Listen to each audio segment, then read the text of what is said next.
Hey y'all, happy Wednesday. Hope y'all are doing okay. Today we are just gonna be you're gonna be taking some notes over this region known as Oceania. Um, if I go too fast in this, I put this PowerPoint on a separate file in the module, as well as a Word doc with the notes that you can use if you want, or if you'd rather just take your own, that is entirely up to you. But we're going to start by looking at where is it? It's actually a term that's used to describe the region of Australia, New Zealand, and these islands here. And it's a very massive place, home to thousands of islands, some extremely diverse plant and animal life, as well as unique people and cultures due to kind of its isolation. Some of these islands are literally thousands of miles from each other. Australia and New Zealand are over 1,000 miles apart from each other. Some of these islands are even further away than that. So this is a very large region, a very isolated region. But it also has a very wide variety of geographic features that kind of shape its identity. Different islands, types of islands, different mountain ranges, climates. You go from the Australian outback to the Great Barrier Reef, to the rainforest, tropical mountains of New Guinea, and a little bit in between. And we're going to look at a little bit of all of this. So first out, we're going to look at the different types of islands. There are 3 of them. And the first one is known as a continental island. A continental island just means it was an island that at one point in time was part of the other continents.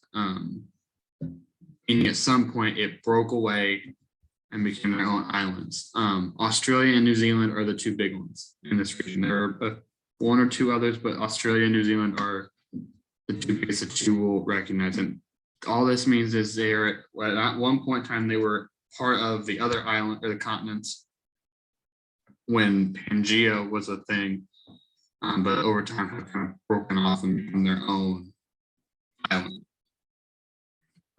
The other one, second one, is known as a high island, and these are simply islands that are created from volcanic activity that over time creates new pieces of land that rise over the ocean surface to create islands. These islands typically have a high central peak due to its creation from volcanic activity, and is the reason they're known as high islands. Examples of this are the countries of Fiji, New Guinea, and Vanuatu. And don't worry if you have no idea where those are or never heard of them before, because we will be doing something with that later. The last type of island is known as a low island, often called coral islands. These islands are made from living bodies of mammals, marine animals, known as coral. They're essentially coral reefs that have built up enough to where they break the surface and allow for people to live on them. They're very odd and irregularly shaped all the time. And a lot of times they'll make kind of like this picture up here in the top, thin, weird shaped islands known as atolls. And they often have what's called a lagoon in the middle. Examples include the countries of Peleliu and Kiribati. They're very thin islands, very odd shaped, and are not very elevated, which is why they are called low islands. These islands are extremely prone to flooding, and that is a problem a lot of these low island countries are facing in now and in the future will be rising sea levels. If sea levels rise too much, these islands will literally not exist anymore. So that is a big issue for these countries. It's just, the climate change and global warming and all of that stuff. I wanted to point out just how big the Pacific Ocean is, because that is where this region is. It's this area right over here. Um, it's the largest ocean in the world by far. Um, and to give you an idea of the size distance, the distance from Sydney, Australia, which is right about here, to Auckland, New Zealand, is I think about 2,000 miles, give or take.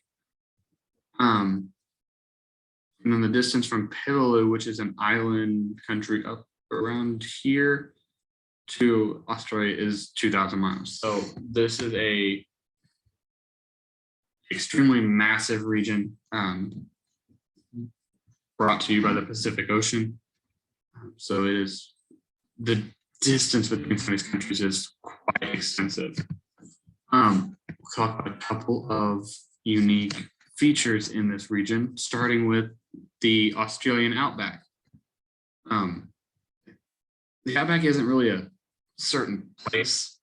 It's actually just a term used to describe the remote inland regions of Australia. So if we go back, so this kind of inland area right here is what people would call the outback region. A little over 2.5 million square miles of land is what encompasses the outback. And it only about 60,000 people live here, so it's not heavily populated at all. And the reason being, it's so far inland that it's extremely dry, but it contains a surprising variety of plants and animals. It is also home to the famous mountain of Uluru, I think is how you say that, in the central, go back, out region of the outback. This is actually a very important spiritual location to Native Australians who are known as Aborigines. This mountain holds a lot of spiritual connections to them.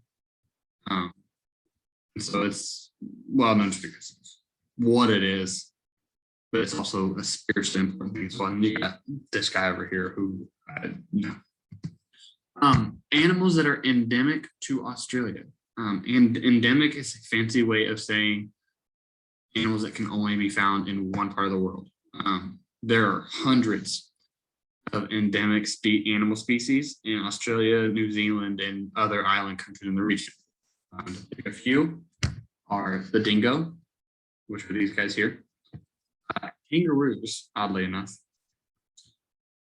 The spiked lizard, I think is what this guy's called. Looks, and this guy. Koalas are also another animal species that are endemic to the region. You won't find koalas anywhere else natively, except for Australia. And one of the last things we're going to talk about is the Great Barrier Reef. It is the world's largest coral reef, which is the same stuff that makes up some of the low islands that we talked about earlier. The Great Barrier Reef is just a big chain of these corals. There's over 3,000 individual coral reefs connected in it. And it houses one of the largest marine life systems on the planet. It's actually a World Heritage Site because of its unique animal, plant life, and what it brings to the region. It's considered a World Heritage Site. It's longer than the Great Wall of China is actually, and it is the only living thing that can be seen in its entirety from space. This picture up here is actually a picture taken from the International Space Station of the Great Barrier Reef, and it's the only living thing you can see that picture from space in its entirety. So I thought that was kind of fascinating. And the last thing, is just talking about the climate types. It's almost entirely in what we would call the tropical region of the world. And in fact, only 2 countries that are considered part of the Oceania region are north of the equator. This means a lot of the countries have tropical climates, which means that there's not a noticeable difference between summer and winter temperatures. It stays pretty tropical year round. The only thing that would change is the amount of rain precipitation that a place gets, and that is dependent on how much on the winds that go through the region, known as monsoons. These winds will bring, either depending on which way they're going, bring in rain, or they will push wet rain away. So almost creates a wet and dry season. But this is not universal across the board. There are other varieties of climates in the region, such as highland mountain ranges in New Guinea with tropical forests, and you have deserts in Australia.